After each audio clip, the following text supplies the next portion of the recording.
Tervetuloa 101 tarinaa yrittäjyydestä haastattelusarjaan.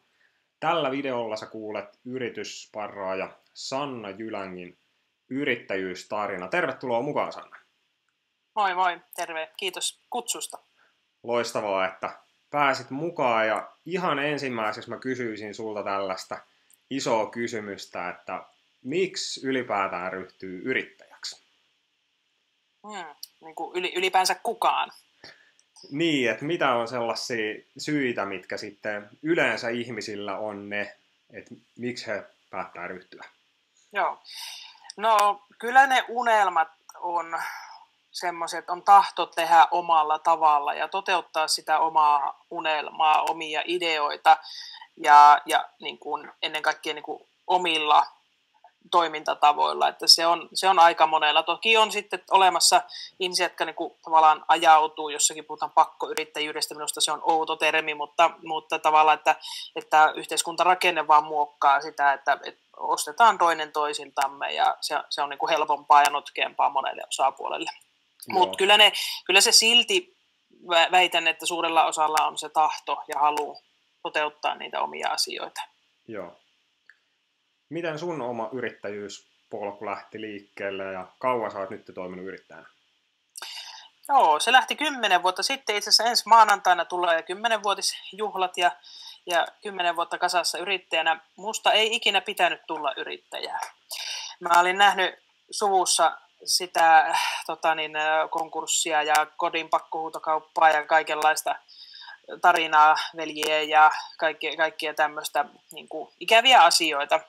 Joskaan, että en ollut kuitenkaan kokenut yrittäjyyttä niin kuin kamalana asiana lapsuudessa, että isäni oli verhoilija ja siellä on syntynyt ja kasvanut ja hän on ja isolapsisesta perheestä on, mutta että silti kun olin nähnyt paljon ja sitten opiskelin vielä oppisopimuksella merkonomiksi lukion jälkeen, niin tiesin siitä liikaa kaikkinensa, niin päätin, että musta ei kyllä ihan heti ainakaan tai pitää olla tosi hyvä idea, että alan yrittäjäksi.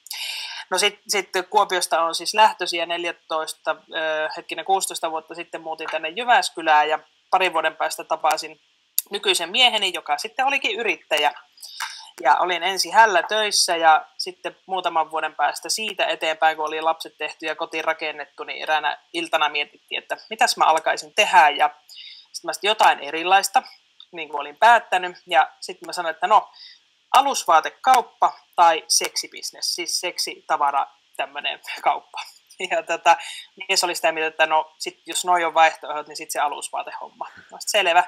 Ja niin yöllä perustin, ensimmäinen toista on rekisteröity 2006 yritys ja perustin silloin firman ja piti tehdä nettisivuja ja sitten sitä alusvaatebisnestä tämmöisenä fränkkärityyppisenä toimintana, mutta se alusvaatebisnes vei 5 vuodeksi ja nettisivuhommat ja koodaamiset jäi, että sitä tein 5 vuotta ja sitten 5 vuotta sitten päätin, että mä taas haluan auttaa enemmän kaikkia yrittäjiä, kun silloin mä olin vaan siinä ketjussa, niin sitten keksin tämän Redesanin ja siitä se juttu sitten lähti, että nyt mä oon tämmöinen yksityinen yritysneuvoja sitten viralliselta titteliltäni. Joo. Silloin aikana, kun sullakin oli siinä lähipiirissä niitä yrittäjiä ollut ja niitä yrittäjätarinoita, niin millainen se sun ystäväpiirin asenne oli silloin, kun sä päätit, että sä rupeat yrittäjäksi? Oliko niillä samanlaisia tarinoita vai mitä ne ajatteli siitä sun valinnasta? No, mä oon ollut vähän aina semmoinen, että en mä kauheasti kyse ystäväpiireiltä, että jos mä haluan jotain tehdä, niin sitä mä vaan niin kuin alan tehdä. Että mies oli ainut, jonka kanssa asiasta keskusteltiin, mutta eipä sitä muuta sitten ollutkaan. Sitten ne ystävät on aivan sama mulle, mitä ne sanoo. Se on niin minun päätös. Ei ollut ikinä tullut edes mieleen kysyä. Joo. Omaan tiensä kulkija. Kuulostaa tutulta. Mitäs tässä 10 vuoden aikana, niin onko nämä sun ajatukset, mitä sulla oli yrittäjyydestä, niin onko ne pitänyt paikkaansa ja mitkä on ja mitkä mahdollisesti on mennyt sitten päälailleen? No kyllä ne on pitänyt paikkansa. Tietysti se, että on sieltä suvusta ja perheestä niitä kokemuksia kaiken näköisiä, että ehkä jopa niin kuin positiivisemmassa merkissä, että hei, kyllä tämä voi onnistua, jos niin kuin tekee asioita tällä tavalla, ei tee tolla tavalla, että tavallaan kun on nähnyt sitä niitä ikäviä juttuja. Myöskin omassa yrittäjyydessä on ollut tosi isoja haasteita aina matkan varrella, niin kuin se nyt yleensä menee tämmöistä vuoristorataa. Niin ne on ollut niitä parhaita opettavia asioita, että kun tuossa vuosi sitten sain vuoden nuori yrittäjä, Keski-Suomen nuori yrittäjä palkinnon, että minä nuori, niin sanoisin, että se paras asia on ollut se, että on mennyt päin persettä välillä. Ja se on ollut niin kuin se kaikista opettavaisin asia, että ehkä parasta on se, että ei tiedäkään asioista tarpeeksi etukäteen, vaan ne tulee sitten sylkiä juttuja ja sitten selviytymään niistä aina sen tilanteen mukaan. Ja ehkä sitten se paras oppi on kuitenkin se, että verkostot on yrittäjän paras sosiaaliturva ehdottomasti. Joo, se on usein jälkeenpäin just, että ne näyttää hyvin erilaisilta ne jutut, mitkä menee sitten ihan perseelleen. Ja sitten ne on jälkeenpäin tuntuu, että ne on ne just isoimmat oppikokemukset, mutta sillä hetkellä ne saattaa tuntua niin kuin hyvin erilaiselta. Niin mitkä on sun vinkit, että mitä silloin kannattaa ajatella, mitä silloin kannattaa tehdä, kun on se kaikista mustin yö, että miten sieltä sitten pääsee jaloilleen mahdollisimman nopeasti? Joo, yöt on pahoja, kun ei voi oikein soittaa kellekään. Tietysti jos on puoliso tai joku, niin jos vaan hänen kanssa voi jutella, niin vaikka herättää ja juttelee. Mutta jos ei, niin, ja eikä mä aina viiti herättää, niin sitten mä otan mun kännykkä tai joku muistiinpano, mä kirjoitan asiat ylös siihen. Ja sitten mä oon oppinut tämmöisiä mindfulness-menetelmiä, mitkä mun mielestä kannattaisi jokaisen yrittäjän opetella, koska niiden avulla on nämä viimeiset 5 vuotta oppinut selviytymään, että pystyy laittamaan ne ajatukset sinne taakse, ne synkimmät ajatukset silloin yöllä ja pääsee sitten aamuun asti, kun mä en voi tehdä näille asioille nyt yhtään mitään. Ja sitten punnitan niitä asioita, että no kuoliko kukaan, jos ei toivottavasti, niin miten me voidaan selvitä eteenpäin, että mulla on vielä henki ja lapsilla tai perheillä on henki ja muu on vaan rahaa tai mitä se onkaan. Asiat on vaan yksitellen sit lähettävä selvittämään. Mutta ensimmäinen oppi sit aamun tullen, niin kilauta kaverille. Ja siinä ne verkostot on just tärkeämpiä, että mullakin on yksi semmoinen asiakas-case-esimerkki, nimeen tietenkään sano, mutta hänellä oli vaikeat tilanteet ja hän sitten kerran soitti mulle tai laittoi viesti, että hän hyppää junaa alle, että nyt ei niin enää jaksa tätä arkea. Mä sanoin, tuuppa tänne kahville ja hän tuli kahville ja mä annoin hänelle mun lilanvärisen jääraapan ja sanoin, että jos sä ensi kerran kun aiot tehdä tommosia asioita tai mietit, että teet, niin palauta tää jääraappa mulle ensin. Sitten voit miettiä sen jälkeen uudestaan. Ja se jääraappa on palauttamatta edelleen, ja hän on nyt päässyt taas takaisin niin kuin elävien kirjoihin ja työnsarkaan ja muuta, mutta se, että sulla on joku, jolleka purkaa, ja niin kuin mä sanoin, että oksentaa se asia, ja mun asiakkaat sanoivat, että tulee tänne oksentamaan, että välttämättä se ei ole niin kuin mitään muuta kuin sitä, että ne saa jollekin luotettavalle taholle, joka ymmärtää bisnestä, ymmärtää ihmistä, ja sitten sä saat ne puhua jollekin. Ja yleensä siitä aina on askel ylöspäin. Aina, kun jollekin pääset vähän purkamaan, joka ei sua niin kuin, pistä johonkin kategorioihin tai ala syyttämään tai syyllistämään, kun ei me voida niille meidän vanhoille ratkaisuille välttämättä yhtään mitään. On vaan mentävä eteenpäin. Toi on kyllä iso juttu, miten säkin oot päässyt vaikuttaa ihmisten elämään. Kyllä. Mitkä ne on usein ne syyt, että mikä johtaa siihen, että tuntuu, että nyt on jotain tosi vaikeaa, tosi ylitsepääsemätöntä? No raha on yleensä. Voi sanoa, että aina. Ja perhehaasteet saattaa olla, että firma pyörisikin ihan hyvin, mutta perheestä on haasteita, että joku poismeno tai avioero tai lapsen sairastuminen tai jotakin. Ne on tietysti asioita, jolloin lähtökohtaisesti on ensin ne on hoidettava kuntoon ja sen jälkeen ne yritysasiat. Mutta silloin kun se on rahaa, niin se ei tarvitse olla, kun sen tunnistaa itsekin. Varmaan joka ikinen yrittäjä on jossakin vaiheessa, että sulla on pinossa laskuja, 10 000 tilauksia 50 eurolla. Niin kyllähän se pistää niin kuin löysät housuun ja mahaan sekaisin ja tekee mieli viiltää ranteet auki ja tehdä vaikka mitä, että siinä, miten tästä selvitään. Ja yleensä se tilanne on se, että jos ei silloin ole sitä kaveria tai verkostoja tai sparraajaa tai ketään, kelle soittaa, niin sä lähdet semmoiseen kierteeseen, että hävettää, ne laskut on tuolla, no sä et saa myytyä, sä et saa markkinoitua, koska hävettää niin paljon, on niin paha olo ja tuntuu, että mä oon epäonnistunut ja mä oon maailman ainut surkea yrittäjä, vaikka oikeasti tätä sattuu kaikille. niin mennään semmoiseen kierteeseen, josta ei sitten ole oikein niin kuin ylöspääsyä, varsinkaan yksin. Et me yksin ei kyllä niin kuin todella harva ihminen sieltä syvältä pääsee pois. Eli et oikeasti mä oon ollut itse tilanteessa, että tuli 10 000 eurolla laskuja, kun tuli tämmöinen homehelvetti 3 vuotta sitten tässä vielä toimistoaikana, vanhalla toimistolla.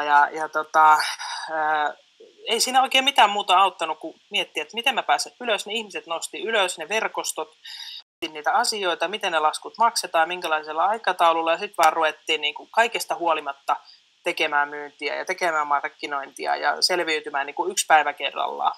Ja nyt 3 vuotta myöhemmin niin niistä on kutakuinkin selviydytty. Että ainahan ne niin kuin vuosia perässä laahaa, mutta se opetti niin kuin kaikista eniten, että on vaan pakko, mutta se häpeän tunne on siellä hirveän suuri siinä tilanteessa, kun sulla on niin kuin asiat menossa päin prinkkalaa tai on jo mennyt. Joo. Onko sulla jotain tällaisia rutiineja, että sitten kun lähtee siihen aamuun, että siitä kun herää ja sitten jos on siellä sängyn pohjalla ja on niin kuin tosi paha olla ja sitten tietää, että pitäisi kuitenkin tehdä niitä asioita, niin onko sulla jotain rutiineja, mitkä on sulle toiminut, että miten sä saat itse ensin sieltä niin kuin tavallaan työkykyiseksi, että pystyy alkaa tekemään niitä? No niin kuin ylipäänsä aamulla vai niinä huonoina aamuina? No erityisesti niinä huonoina, mutta toki jos on sellaisia, mitkä toimii sulla niin kuin ihan joka aamu, niin kerron nekin ihmeessä. Joo, mun rutiinit, mä oon tämmönen iltaihminen ja aamuisin mä haluaisin nukkua, kaipaan 4 tuntia heräämisaikaa. Ne on tuskaa aina ne aamut, tietysti kun 4 lasta yrität herätellä ja laittaa kouluihin ja muuta, niin on pakko. Mutta kyllähän motivaatio ja se, että sulla on joku syy, miksi herätä ja mitä alkaa tehdä, niin se on tietysti se, joka saa sieltä sängystä ylös. No, huonoina aamuna, kun se usko on mennyt ja koetuksella, niin kyllähän sitä silloin on vaikea nousta sieltä sängystä ylös. Mutta mä aina lähtenyt sellaista, niin kuin norsu syödään pienissä palasissa, että joku yksi asia, ja sen takiahan kun mun sitten sparrauksessa vaikka käydään, niin mä yleensä annan 1-3, vähän riippuu ihmisen kunnosta niitä asioita, että nyt teet tämän, hoida tämän asian kuntoon ja ota tämän nyt sen elämän tehtäväksi. Se voi olla todella pieni, että laita 1 Facebook-päivitys tai että soita tuolle asiakkaalle tai ihan joku niin kuin todella pieni, koska ei me pystytä tekemään näin isoa massaa eikä syömään näin isoa norsua, vaan panemaan pienissä palasissa. Eli ja sitten toinen, että oppii laittamaan ne kurjat jutut niin kuin tonne taka-alalle, että meillä on semmoinen mindfulness-video tehty, missä oli minusta hirveän hyvä oppi, että silloin kun ne ahistavat asiat on, niin kokeili laittaa kädet naamalle ja katsoa, että onko se vaikea juttu on nyt tässä edessä. Ja sitten kun sitä alkaa siirtämään vähän kauemmaksi, niin huomaa, että se asia, se vaikea asia onkin nyt täällä kauempana. Ja se on semmoinen hyvä harjoitus, että työntää sen asian vähän kauemmaksi ja sitten sen yli näkeekin paljon helpommin niitä hyviäkin asioita, mitä yleensä aina vaakakupissa on. Ja ne voi olla vähän kaukaa, ne ei ehkä ole siinä yrityksessä tällä hetkellä, mutta että on terveyttä ja jaksamista ja on joku, jolle kuunnella. Ja sitten taaksepäin, kun katsotaan, niin huomataan, että ne oikeasti oli aika pieniä asioitakin, ehkä ne meidän murheet. Mutta siinä hetkessä ne tuntuu tosi isoilta. Joo. Mutta että oppia niin kuin sitä oman aivon toimintaa ja mitä me uskotaan ja mitä me ajatellaan, niin se on ehkä se tärkein elementti, millä tästä yrittäjä on hullu, niin miten tästä hommasta selviää. Joo. Ja sitten ne ihmiset taas kerran. Mä itse arvostan tosi paljon ihmisiä, ketkä samaan aikaan pystyy hoitamaan sitä yritystoimintaa ja sitten on perhe, on lapsia. Itsellä on pieni perhe toistaiseksi vaimon kanssa, eletään 2 ja sitten on välillä niin kuin miettinyt, että miten just ihmiset pystyy siihen, että on niin kuin iso perhe, sullakin useampi lapsi, niin miten sä onnistut siinä, että sä saat molemmat niin kuin pysyä tasapainossa? No kyllähän se semmoista jatkuvaa opettelua on ja haastavaa aikaa, että toki ne on niin kuin, yrittäjäperheen lapset on yrittäjäperheen lapsia, että kyllähän ne on niin kuin, oppinut ja ymmärtää ja tietää sen rutiini, että välillä on vaikeaa ja sitten pitää pihistellä ja joudutaan tekemään töitä iltaisin joskus ja viikonloppuisin, mutta sitten kuitenkin, että meillä on myös olemassa vapauksia eri tavalla kuin, niin kuin tavallisessa työssä käyvässä. Että jos me halutaan lähteä kylpylään keskellä viikkoa, niin käytännössä jos ei niin kuin kouluja tarvitse ajatella tai kesälomalla, niin me voidaan se tehdä. jos rahaa vaan tilillä on. Ja sitten toisaalta, että se raha ei kasva puussa, että semmoinenkin opettelutapa, mutta taisin eilen aamulla tehdä yhden YouTube-videon muutaman minuutin mittaisen just äitiys ja yrittäjyys, että onhan siinä haastetta, koska useasti on huomannut ajattelevan, kun joutuu hoitamaan jotain lasten asiaa, joka tulee yllättäen sairastumisia tai kouluasiaa tai jotain, ja asiat ei meekään niin kuin piti, niin sitä miettiä, että no vitsi, kun tästäkään nyt tuu niin kuin palkkaa ja ei saa sairaslomarahaa eikä mitään, eikä yrittäjä kai osaa niitä oikein hakeekaan. Mutta se tuska siitä, että niin kuin nyt ei vaan tapahdu siinä firmassa mitään ja menettää ehkä kauppoja ja muuta, niin se on varmaan se suurin, mitä jossain vaiheessa miettii. Mutta sitten semmoinen tasapainoilu, että oppii löytämään siihen semmoisen, että pitää ne lapset hoitaa ja perhe hoitaa ja sitten otetaan niitä yhteisiä irtiottoja ja pidetään läppärittömiä päiviä ja koneettomia päiviä, mutta että, niin kuin molempia on ja kyllä ne oppii ymmärtämään sitä, että mitä se on. Että nyt on tehtävä töitä, jos te pyydätte hoploppiin, niin tänä iltana on pakko tehdä töitä, että se hoploppirahaa sieltä saadaan. Niin se ymmärrys ja opetus on siinä tietysti sitten mukana. Mutta onhan se haastavaa, koska on pakko antaa aikaa, että ei pysty niin paljon tuottamaan kuin että ei olisi lapsia tai ei olisi perhettä, mutta kun halunnut kaiken, niin on sitten saanut kaiken. Joo. Seuraavaksi kysyisi, oli puhetta, että sulla on tulossa osakas tässä lähiaikoina, niin kerro lisää, että miten sä päädyit, että nyt on se aika, että tulee osakas mukaan ja miten tämä koko prosessi on mennyt? Joo, se oikeastaan lähtee sieltä 5 vuotta sitten, kun päätin Redesanin perustaa, niin tiesin jo silloinen sparraajani Rauhaniemen Kati, täältä tunnettuja keskisuomalaisia yrittäjänaisia, niin hän minua silloin sparrasi tämän Redesanin alkuun ja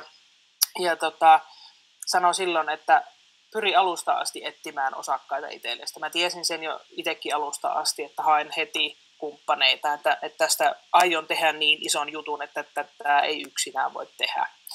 Ja että toisaalta kun se ajatus on ollut aina mielessä, että etsitään, katsotaan mistä niitä ihmisiä oikeita löytyy, niin se ei ole niin kuin tavallaan ollut sellainen hirviö, että nyt tämä on mun lapsi, josta mä luovutan, vaan mä oon tehnyt niin kuin koko ajan sitä työtä sen eteen, että jonakin päivänä me ollaan tässä useammankin osakkaan kanssa.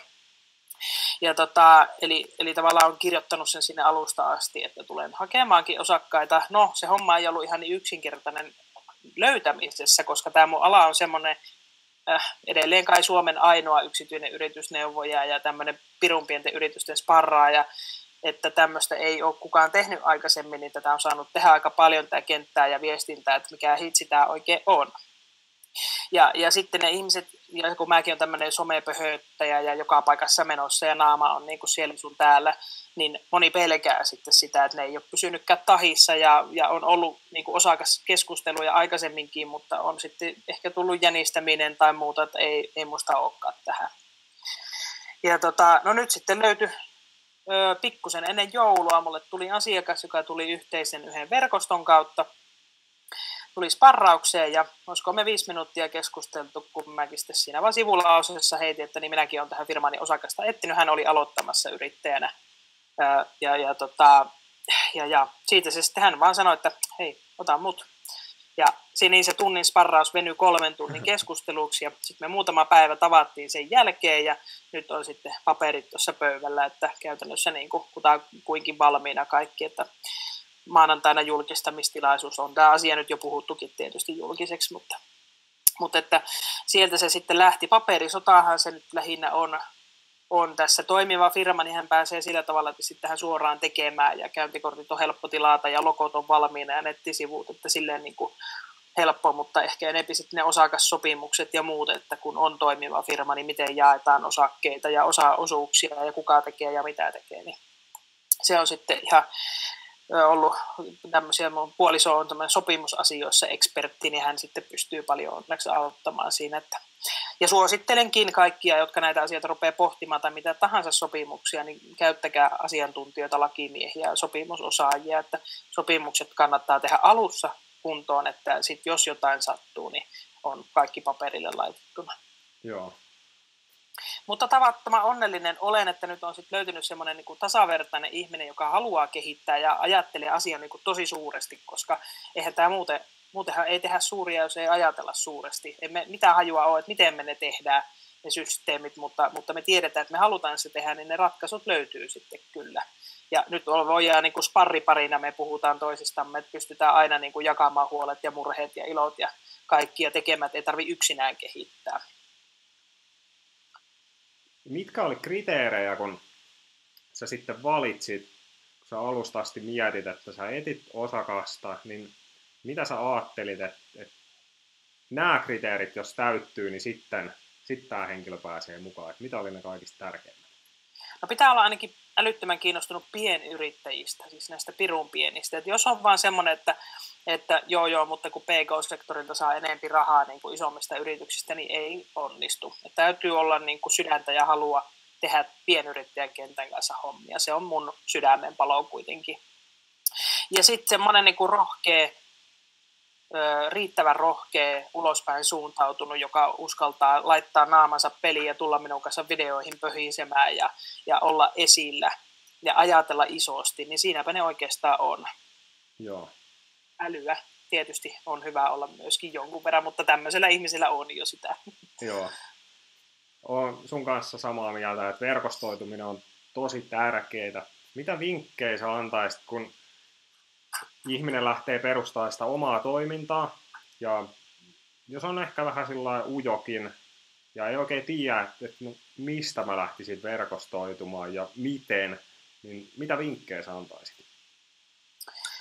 No monenlaisia. Tietysti ujous on semmoinen, että sitä pystyy hallitsemaan ja sitä pystyy opettelemaan, että kun vaan päättää lähteä, ottaa vaikka yhden kaverin ja lähtee sen kaverin kanssa, että useasti mäkin lähden semmoista, jotka ei itse ole uskaltanut, niin lähdetään yhdessä tekemään ja tavallaan avaan ovia puoliksi valmiiksi, että no mepäs tonne ja sitten on helppo sanoa, että no Sanna lähetti, että kannattaa tulla tänne, niin sitten se on jo niin kuin helpompi lähteä. Eli hyödynnetään sillä tavalla myöskin verkostoja.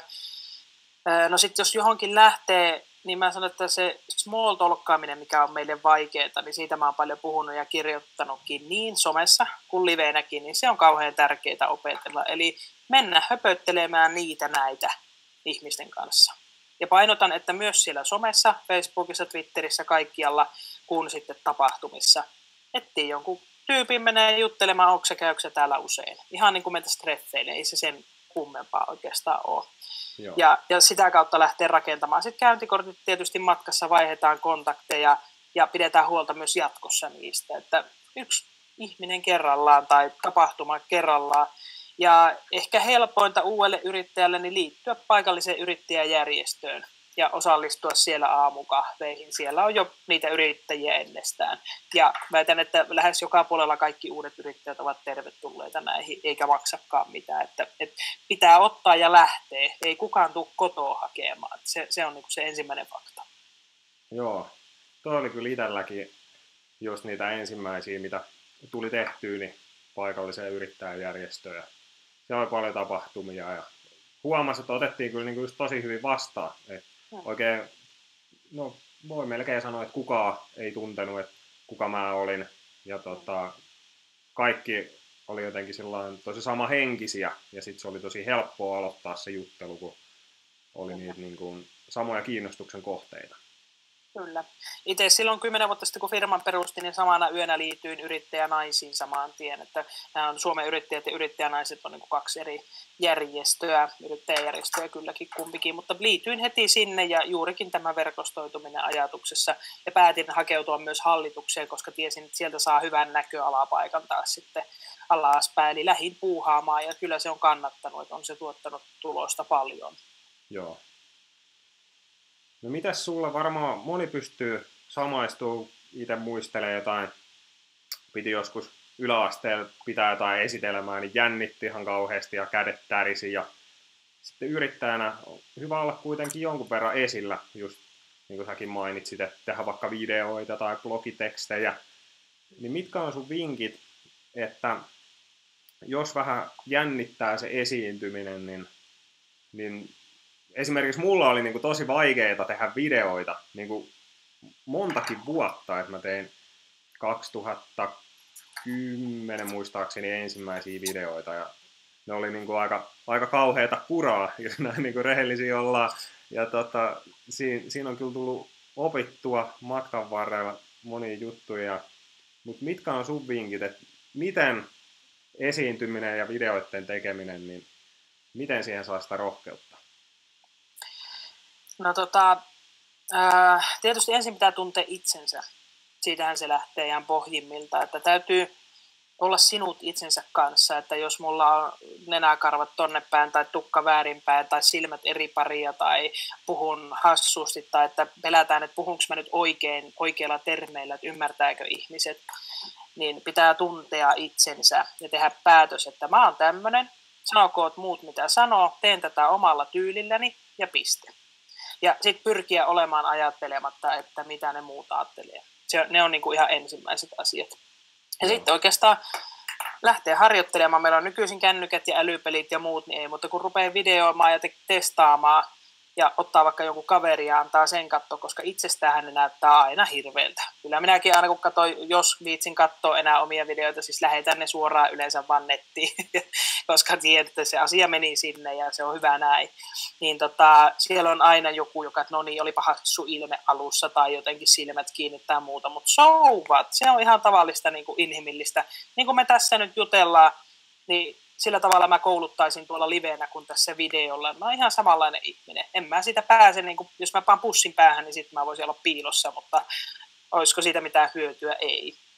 Eli sitten vaan niin kuin tehdä harjoituksia omilla vehkeillä, ruveta kokeilemaan sitä kamerapelkoa, että poistaa sen, kun eihän se ole sen ihmeellisempää sen kameran kanssa kuin tässä liveenäkään puhuttuna.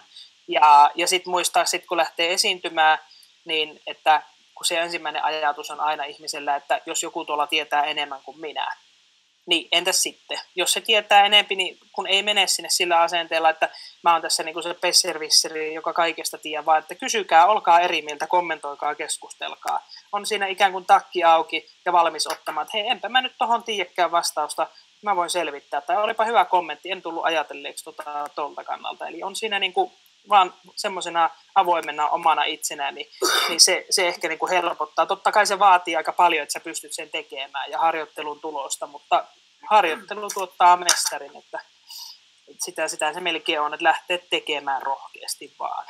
Joo. Millaisia positiivisia yllätyksiä sulla on ollut näiden 10 vuoden aikana yrittäjyyteen liittyen, mitä sä et välttämättä ensin tai niin kuin silloin etukäteen olisi osannut ajatella, että ne on tullut tässä niin kuin ihan yllätyksinä?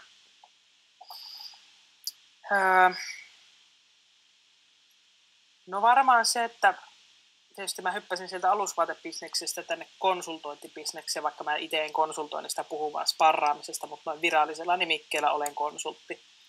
Niin ehkä se, että pystyi tekemään käytännössä ilman koulutusta, on siis vain ylioppilasmerkonomi siinä vaiheessa ollut, että ilman koulutusta alusvaatebisneksestä yrityskonsultiksi, niin pystyy tekemään sen hyppäyksen ja itse opiskellen Timo Rope-oppeja ja muita kirjoja lukenut paljon ja käyttänyt, että miten tehdään näkyvyys ja tunnettavuus niin kuin aivan toiselta alalta nollasta tunnettavuudesta ja miten siitä saadaan kasvatettua brändi, joka nyt kuitenkin jo Redensanillakin jonkunnäköinen on ja minullakin. Niin se on ehkä se, niin kuin on siitä tyytyväinen, että olen onnistunut sen tekemään omalla tavalla vielä kaiken lisäksi, että nyt on niin kuin tunnistettavissa jo monessa paikassa. Et se varmaan niin kuin isoimpana. Ja sitten tietysti aina huomaa täällä, kun nytkin käyn tuotekehittäjän erikoisammattitutkintoon, niin huomaa, että no hitsi, mähän tiedän hirveästi näistä asioista jo, mutta että niitä ei ole vaan niin kuin mittaroitu jollain tutkinnolla tai muuta, että yrityskehittäjän erikoisammattitutkintohan mulla se edellinen oli, ja nyt sitten tämä tuotekehittäjä kaikista asiakkaista ja muusta, että tämä on semmoinen niin jatkuva oppimisen tulos, että yllätyn jatkuvasti ja toisaalta se, että nyt kun sitä yhtä pelihommaa tässä kehittelen yrittäjille, niin se, että hei mun päässä on rakentunut jotain sellaista, minkä uskon, että siitä tulee iso juttu. Kerro hei tästä lisää, mitä sieltä on tulossa. Se on vielä aika semmoinen salamyhkäinen asia, että kun on tätä 10 vuotta tämä kenttää katsellut, että mä tiedän tasan tarkkaan, mitä pienyrittäjät tarvii. mitä pirun pienet yrittäjät ja isommatkin yrittäjät tarvii, mitä niille on tarjota, mitä niille on yritetty tehdä, kaiken maailman portaaleja ja muita systeemejä, miten ne on onnistunut tai epäonnistunut siinä, ja nimenomaan se ihminen, millä tavalla se ihminen toimii, niin kuin tämän datan kasaamalla olen keksinyt siihen semmoisen asian, jota en pysty niin kuin tässä vielä kertomaan, mutta että siellä vaaditaan niin kuin kehittymistä ja niin kuin monella ihminen viitsii sellaiseen mennä, että ne on ne perusteet, mitä on 10 vuoden aikana oppinut ja mitä nyt aion sitten hyödyntää se osaamisen kasaamalla tähän niin, että se hyödyttää yrittäjiä saamaan lisää kauppaa ja osaamista ja kasvua ja kaikkea sitä kokemusta. Eli meille kaikille yhteinen alusta. Mutta sitten myöskin se pelillisyys, kun mä oon tämmöinen hassu tapaus, että kun mä oon niinku nörtti sieltä toiselta puolelta ja sitten mä oon täällä konsultti toisella puolella ja nyt musta asuu niinku ne molemmat puolet plus tämmöinen pelaaminen ja IT-rakkaus ja kaikki muu, niin sitten mä oon löytänyt sieltä niinku niistä maailmoista semmoisen sinisen meren, miten ne rakennetaan yhteen. Joo. Hei, mä kysyisin tuosta oppimisesta vielä, että säkin selkeästi pidät sitä tärkeänä, niin millä tavoin sä niin kun valitset ne jutut, kun tulee uutta oppia, niin ne jutut, mitkä sä viet sitten käytäntöön, koska kaikkea ei voi viedä kerralla, niin... Sanotaanko ehkä ennemminkin niin päin, että arjessa tulee asioita, joihin sitten kaivetaan se tieto sieltä vanhasta opista. Totta kai silloin, kun istuu tuolla kuuntelemassa jotakin koulutusta ja muuta, niin siellä herää se juttu, että ai niin hitsi, joo, tosiaan mähän olen jättänyt hyödyntämättä tämä ja tämä asia. Että ne on hyviä myöskin semmoisia, että vaikka niinku osaa ne asiat, niin on pakko istua hetki paikallaan ja pohtia sitä omaa juttuansa, että missä tässä ollaan menossa, miten mä voisin näitä hyödyntää ja paremmin kehittää ja viedä eteenpäin. Niin enemmän ne menee niinku siltä kannalta. Mitkä muuten sulla on parhaita oppimismuotoja, jos ajatellaan, että jotkut lukee tosi paljon, toiset katsoo videoita, toiset sitten taas tykkää olla esimerkiksi workshopeissa, että pääsee heti tekemään, niin mitä kaikkia oppimismuotoja sä käytät ja mitkä niistä toimii sitten just sulla parhaiten? No mulla on vähän tämmöinen kaikenlainen oppimismuoto sikin sokin sekaisin. Tykkään lukea, tykkään kirjoittaa, nyt on toinen kirja tulossa. Ja katsoa videoita. Mä oon itse semmoinen, että mä en jaksa niinku vuositolkulla tai kuukausitolkulla samaa, että mä oon aina näissä oppisopimuskuvioissa ollut ja lukion jälkeen kaiken niinku oppisopimuksella opiskellut. Eli tekemällä siellä työssä, kädet savessa. No miten tämä nyt pitää hoitaa? Etsitä siihen tietoja, sitä kautta opitaan. Että en jaksa niinku yliopisto-opiskelua ei oikein, vaikka mä oon sielläkin käynyt yhden suorituksen tekemässä, mutta se ei ole niinku mua varten, vaan se kädet savessa. Sitten pyytämällä apua, oppimalla sitä kautta ja viemällä asiaa eteenpäin, jota sitten hyödynnän myöskin omassa opetustyössä, kun opetan ihmisiä, että yleensä istutaan vierekkäin ja rautalankamalleilla käydään asioita läpi, että tekemällä ne asiat oppii kuitenkin kaikista parhaiten. Joo. Tuosta mä haluaisin kysyä tuosta luovuudesta ja aikaansaamista, koska monet yrittäjäthän sitten tekee jollain tapaa sitä sisältöä, on se sitten blogiteksti tai video, mutta sä oot tehnyt sen kirjan, mikä on niin kuin jo askel isompi projekti, niin miten sä sait sen tehtyä? No se kirja, mikä on nyt valmis, niin se on siis 100 keinoa tehdä somemarkkinoinnilla tuloksia. Se on yhdessä Timo Ropen kanssa kirjoitettu. Ja se lähti, mulla on se toinen kirja, joka yrittäjä sinä olet mainos, niin se meni oikeastaan nyt sen edelle, että se on tuossa vielä työn alla tämä toinen. Niin, no parantaisen Jari varmaan joskus sanoi jossain, kun oli meitä opettamassa jotakin, niin sanoi, että asiantuntija tunnistaa tietyistä jutuista ja siellä se yksi oli kirja ja artikkelit ja mitähän siellä oli ja mulla enää puuttu se kirja, niin sitten siellä oli pakko kirjoittaa se kirja. Toisaalta mulla on, niin kuin, on nähnyt kaikilta kantilta näitä asioita, niin haluaa sen niin kuin omalla tavalla kertoa, että se oli se lähtökohta. Ja se somekirja syntyi ihan sillä, että Timo katteli mun Facebook-touhuiluja ja sitten se laittoi viesti, että kirjoitettaisiko kirja, sulla on osaamista näköjään, ja niin se lähti, ja sitten heille kirjoitetaan, ja puolen vuoden päästä kirja oli julkaistu, että se tuli niin kuin siellä nopealla tahilla. Mutta että se ehkä niin kuin semmoinen brändäämisen markkinoinnin haluaa näyttää, että miten niin kuin mun tyylillä asiat tehdään, niin se on se pointti. Kirjoittaisin enemmänkin, mutta täytyy sanoa, että tässä kohti ehkä ne pienet lapset on vähän haaste, että ei meinaa oikein se kirjan kirjoittaminen edeltä ihan kovin hyvin, että mä kirjoitan nyt sitä tosi pienissä paloissa ja siksi se valitettavasti vieläkin on julkaisematta. Joo. Miten sä muuten opastaisit sun lapsia sitten, kun ne joskus kysyy, tai ehkä on jo kysynytkin, että kannattaako heidän ruveta yrittäjäksi? No, vanhimmainen on jo 17 ja Amiskassa sanoi, että hänestä ei ikinä tule yrittäjää, mutta täytyy sanoa, että hän on semmoisella alalla opiskelee, että ei siinä ole paljon vaihtoehtoja olla. Mutta näinhän minäkin olin, sanoin nuorempana.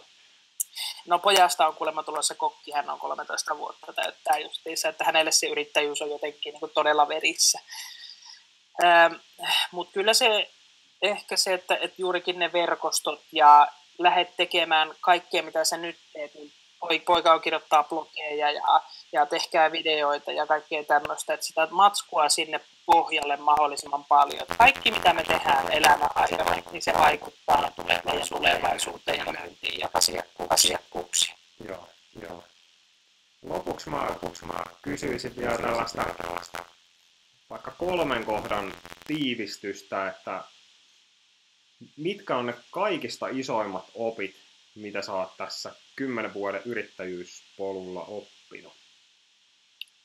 Mitä ei voi suunnitella etukäteen, siis niin, että kaikenlaista tulee eteen. Sä et voi pelata niin, että kaiken riskin yrittäisit minimoida, koska tapahtuu kaiken näköistä ja sitten on mentävä päivä kerrallaan. No ne verkostot, minkä sanoinkin tuolla aikaisemmin, niin se on se mielettömän tärkeä. Hankkikaa verkostoja ihan niin kuin oikeasti ja käyttäkää niitä niin sanotusti hyväksenne yhdessä, win-win. Ja